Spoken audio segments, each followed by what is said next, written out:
Halo Sobat Spekta, kembali lagi ke ITK Talks bersama dengan Prodi Teknik Mesin. Saya Hairul Kolbi, dosen Teknik Mesin ITK, dan pada kesempatan kali ini kita akan menjawab Google Autocomplete Question terkait motor listrik. Oke, langsung ke pertanyaan pertama, apa motor listrik? Apa itu motor listrik? Motor listrik adalah kendaraan roda 2 yang digerakkan oleh motor listrik. Jadi kalau biasanya kita digerakkan oleh motor bakar, ya 4 tak atau 2 tak, motor listrik adalah kendaraan roda 2 yang digerakkan oleh motor listrik. Apa motor listrik pakai oli? Iya dan tidak. Kalau misalnya oli di motor biasa itu kita pakai untuk pelumas transmisi, di motor listrik tidak pakai oli. Tapi iya ketika pertanyaannya adalah pakai oli di oli rem atau tidak. Karena untuk untuk sistem rem, pengereman, motor listrik tetap pakai oli. Jadi mungkin iyanya di oli rem, tidaknya untuk oli transmisi. Apa motor listrik kena pajak? Motor listrik yang berkeliaran di jalur lalu lintas itu wajib kena pajak dan juga pajaknya lebih rendah. Apa kelebihan motor listrik? Kelebihan motor listrik yang pasti utamanya adalah rendah emisi, ya satu. Kemudian yang kedua juga dia murah. Ketika misalnya kita cas gitu ya, untuk sampai full charge itu kurang lebih sampai 2.000 rupiah, ya itu bisa sampai 80 sampai 100 km.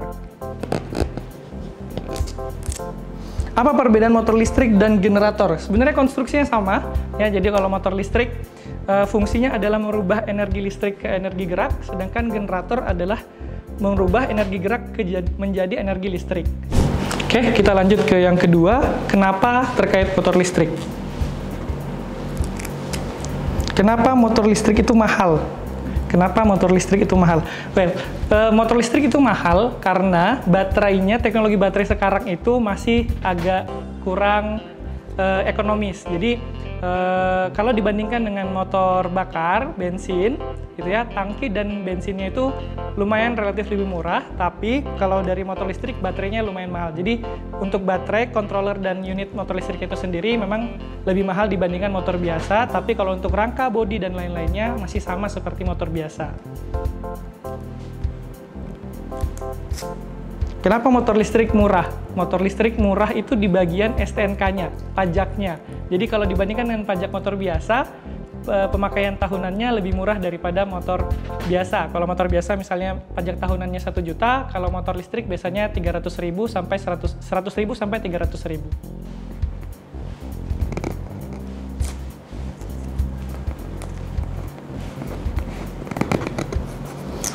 Kenapa motor listrik dilarang di jalan raya? Sudah enggak ya. Kalau dulu mungkin masih iya gitu kan, tapi sekarang motor listrik sudah bisa diberikan STNK. Yang penting kalau dia melewati lebih dari 40 km per jam. Kalau di bawah dari 40 km per jam itu dihitung sebagai sepeda listrik. Jadi bukan motor yang melalui jalan raya. Jadi tidak dilarang ya, masih boleh, motor listrik boleh.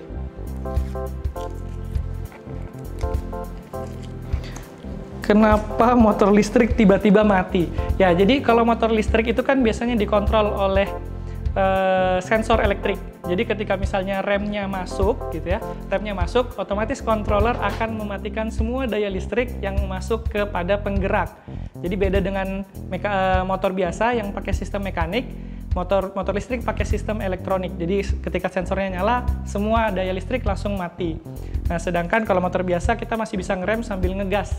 Nah, kalau motor listrik tidak bisa. Jadi biasanya kemungkinan besar kalau motor listrik teman-teman tiba-tiba mati, kemungkinan besar mungkin itu remnya tertekan oleh teman-teman sendiri secara sengaja ataupun tidak sengaja. Kenapa baterai motor listrik mahal? Ya sama seperti pertanyaan yang pertama ya. Salah satu tempat yang bikin mahal adalah baterainya, karena butuh voltase tinggi dan ampere tinggi. Jadi untuk pengamanan dari baterai itu sendiri juga harus tinggi. Dan kemudian beberapa motor listrik juga punya baterai yang langsung dilengkapi dengan GPS. Jadi kalau misalnya motornya dicuri orang, kita bisa cek dari baterainya ada di mana posisinya, seperti itu. Oke, pertanyaan ketiga, siapa motor listrik? Siapa penemu motor listrik? Susah ya kalau jawab untuk penemu motor listrik itu karena teknologinya banyak dipakai dan ditemukan secara waktu bersamaan, mungkin ini yang lebih bisa jawab anak-anak teknik elektro. Ya, tapi kalau dari segi kendaraan listrik itu sendiri juga sama, masih banyak yang buat secara bersamaan. Jadi kita tidak bisa menentukan siapa benar-benar penemu motor listrik. Bahkan kalau misalnya kita mau generalisasi, siapa penemu motor listrik, kita bisa sebut Nikola Tesla karena salah satu yang menemukan penemu terkait teknologi yang berhubungan dengan listrik. Lanjut, siapa yang seharusnya menggunakan motor listrik? Ini banyak ya, misalnya ojek-ojek online yang saat ini berkeliaran di seluruh Indonesia itu sangat baik sekali kalau kita pakai motor listrik. Ojek online, kalau misalnya pakai motor listrik itu akan sangat lebih murah dalam setiap penggunanya, apalagi kalau menggunakan motor listrik sistem penukaran baterai. Jadi cukup bayar semacam pulsa per kilometernya berapa rupiah, jadi lebih murah penggunaannya. Cuma sayangnya masih agak skeptis ya konsumer Indonesia. Juga kemudian siapa lagi yang bisa selain ojek online itu pekerja-pekerja kantoran yang bisa ngecas di kantor. Jadi pemakaiannya tidak habis di listrik rumah. Gitu. Oke, lanjut, di mana motor listrik? Di mana dealer motor listrik di Indonesia? Udah banyak ya, tinggal cari merek dagangnya aja. Kalau yang saya pakai itu Isigo. Isigo itu ada dua di Balikpapan. Ada yang di depannya Poka. Terus kemudian untuk dealernya biasa mereka buka di sampingnya Telkom, dekatnya Telkom, depannya Telkom. Itu ada dealernya di sana. Biasanya juga tapi mereka datang ke event-event yang ada di mall-mall di Balikpapan gitu. Biasanya Pentacity atau Iwap. Lanjut, di mana beli motor listrik?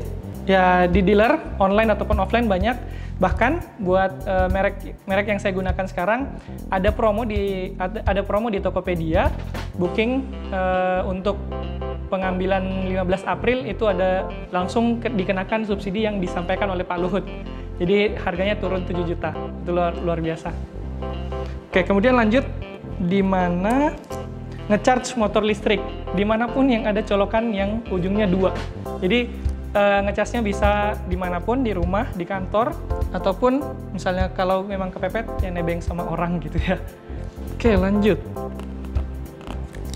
Di mana servis motor listrik? Ya, untuk merek-merek tertentu biasanya sudah punya bengkelnya ya, sudah saya jelaskan tadi. Kalau misalnya merek yang saya gunakan itu bisa di depannya Poka ya, tapi perlu diperhatikan servis motor listrik itu sangat jarang sebenarnya. Kemungkinan rusaknya sangat kecil. Jadi kalaupun ada rusak, mungkin rusaknya dari segi mekanis, misalnya buka jok, sistem buka tutup joknya, ataupun mungkin pengeremannya. Kalau dari segi motor listriknya, kontrolernya dan baterainya itu ada garansi kurang lebih 3 tahun. Oke, lanjut, kapan motor listrik? Kapan motor listrik dijual di Indonesia? Sudah dari 2 tahun yang lalu. Yang paling pertama misalnya mereknya VR. Itu udah dari zaman 2 tahun yang lalu. Bahkan kita kan juga di ITK penelitian motor listriknya langsung beli ketika misalnya keluar. Jadi motor VR yang ada di ITK sekarang sudah 2 tahun umurnya. Kemudian juga kemarin baru dapat hibah dari Papa Energi, itu Isigo 5. Kemudian lanjut, kapan motor listrik disubsidi? Ya, itu sudah mulai ya. Pak Luhut udah mulai, kemudian kita juga bisa lihat keberadaan subsidinya di link-link online, penjualan online, e-commerce online, Tokopedia. Itu sudah mulai ada yang pengambilan bulan April untuk disubsidi 7 juta, seperti itu. Oke, kita lanjut. Berapa motor listrik? Berapa harga motor listrik? Tergantung dari kapasitasnya. Kalau misalnya yang atau mungkin kita sebutkan limit kecepatannya gitu ya. Kalau misalnya untuk range 55 km per jam bisa 10 sampai 15 juta. Kalau untuk yang limitnya 70 km per jam itu bisa 15 sampai 20 juta, tergantung dari mereknya. Lanjut, berapa lama ngecharge motor listrik? Tergantung dari kapasitas baterainya. Baterai yang saya gunakan itu 70 volt 20 ampere hour. Kalau misalnya kita ingat power bank itu kan 10.000 mAh itu kan 10 ampere hour. Nah, sekarang itu 70 volt 20 ampere hour itu biasanya butuh waktu untuk adapter pengecasan 250 watt butuh 6 jam. Fast charging bisa 450 watt 3 jam. Lanjut. Berapa pajak motor listrik? Kalau dari aturan sekarang, untuk motor saya sendiri, atau mungkin setara dengan Gesits itu pajak tahunannya Rp100.000 per tahun. Untuk tahun pertama pasti ada pajak untuk nomor kendaraan. Jadi sekitar 100-300. Oke, lanjut. Berapa watt motor listrik? Ya, untuk yang limit 70 km per jam itu biasanya 1.500 watt sampai 2.000. Untuk yang limitnya 50 km per jam itu 800 sampai 1.000 watt. Berapa cc motor listrik? Nah, ini pertanyaan bagus ya sudah. Jadi kalau kita bandingin sama motor Vario misalnya 125 cc atau mungkin R15 150 cc, motor listrik itu masuknya ke 40 cc. Perhitungannya nanti akan ada saya tampilkan di sekitar sini atau di sini gitu ya. Nah, oke, pertanyaan terakhir, bagaimana motor listrik?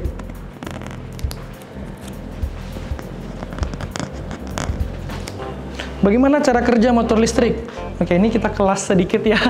Oke, motor listrik itu bekerja dengan cara kita punya sejumlah genap permanen magnet dan sejumlah ganjil kumparan listrik. Jadi 3 sama 4 atau 6 sama 8 gitu ya. Nah, jadi ketika misalnya kita punya permanen magnet, kita bisa tarik dengan menggunakan kumparan yang kita ubah kutubnya. Jadi ketika misalnya ketemu dengan kutub magnet yang sama, dia akan mendorong, kemudian ketika bertemu dengan kutub magnet yang berbeda, dia akan menarik, sehingga terjadi putaran. Nah, itu kumparan itu yang kita ubah kutub magnetnya, sehingga motor listrik bisa berputar dengan kecepatan tertentu dan kekuatan tertentu, seperti itu. Oke, ya ini pertanyaan terakhir. Jadi sedikit yang mau saya sampaikan sebagai kesimpulan dari ITK Talks kali ini, ya. Semoga yang nonton bisa mulai aware sedikit terkait motor listrik. Kemudian kita harus mulai percaya sama teknologi baru. Jangan sampai karena skeptisme kita terhadap teknologi baru, akhirnya nanti malah terhambat perkembangan teknologi baru ini. Jadi kalau dari segi harga kurang lebih sama, dari segi bahan bakar lebih murah. Meskipun tangkinya dari motor listrik itu sebenarnya lebih kecil gitu ya, kita harus ngecas setiap hari dibandingkan kalau kita bisa ngisi bensin setiap 1 minggu. Tapi ngisi bensin setiap 1 minggu sama dengan 50.000, tapi kita ngecas setiap hari 2.000 dikali 5, 10.000. Jadi hematnya bisa sampai 5 kali lipat, seperti itu. Ya, semoga industri motor listrik di Indonesia, apalagi di Balikpapan yang dekat sama IKN, bisa berkembang dengan pesat, dan semoga ITK bisa jadi pelopor dari motor listrik di Indonesia dan Kalimantan. Sekian ITK Talks kali ini, sampai jumpa di ITK Talks berikutnya.